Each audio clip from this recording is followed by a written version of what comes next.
বাদশাহ বললেন, এর সত্যতা প্রমাণ করে দেখাও। আসসালামু আলাইকুম। ঈদ মোবারক সবাইকে। আমি মানহা মুরসালিন। চতুর বীরবলের একটি গল্প আজকে আমি বলে শোনাবো। আমরা তো সবাই জানি বীরবল একটি বুদ্ধিমান মানুষ। বাদশার অনেক প্রিয় পাত্র তিনি। তো বাদশাহ মাঝে মধ্যে বীরবলের বুদ্ধির পরীক্ষা করার জন্য তাকে অনেক কঠিন কঠিন প্রশ্ন ধরতেন। তো একদা তিনি বীরবলকে একটি প্রশ্ন ধরলেন।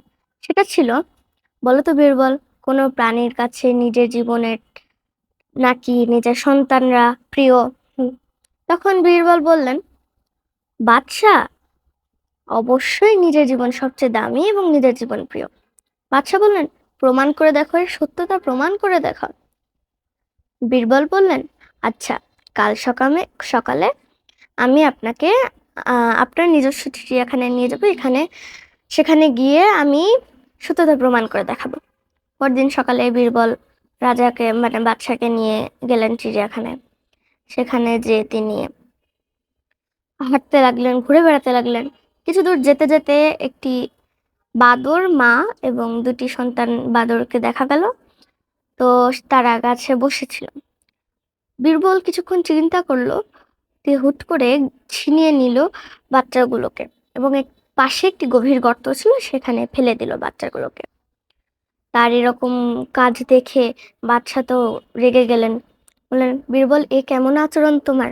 বীরবল বললেন, অপেক্ষা করুন বাদশা, আপনি তো জানেনই সবুরে মেওয়া ফলে। এই বলে সে বালতির পর বালতি পানি ঢালতে লাগলো গর্তটাতে। একসময় বাচ্চাগুলোকে ডুবিয়ে নিতে লাগলো।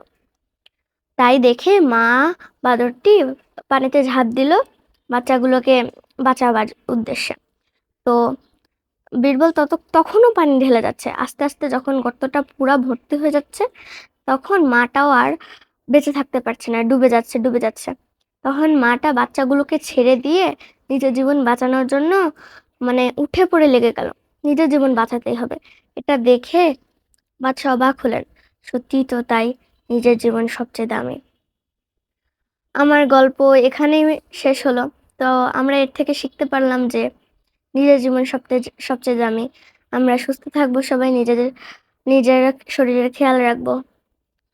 আমার গল্পটি দেখার জন্য সবাইকে ধন্যবাদ। আসসালামু আলাইকুম।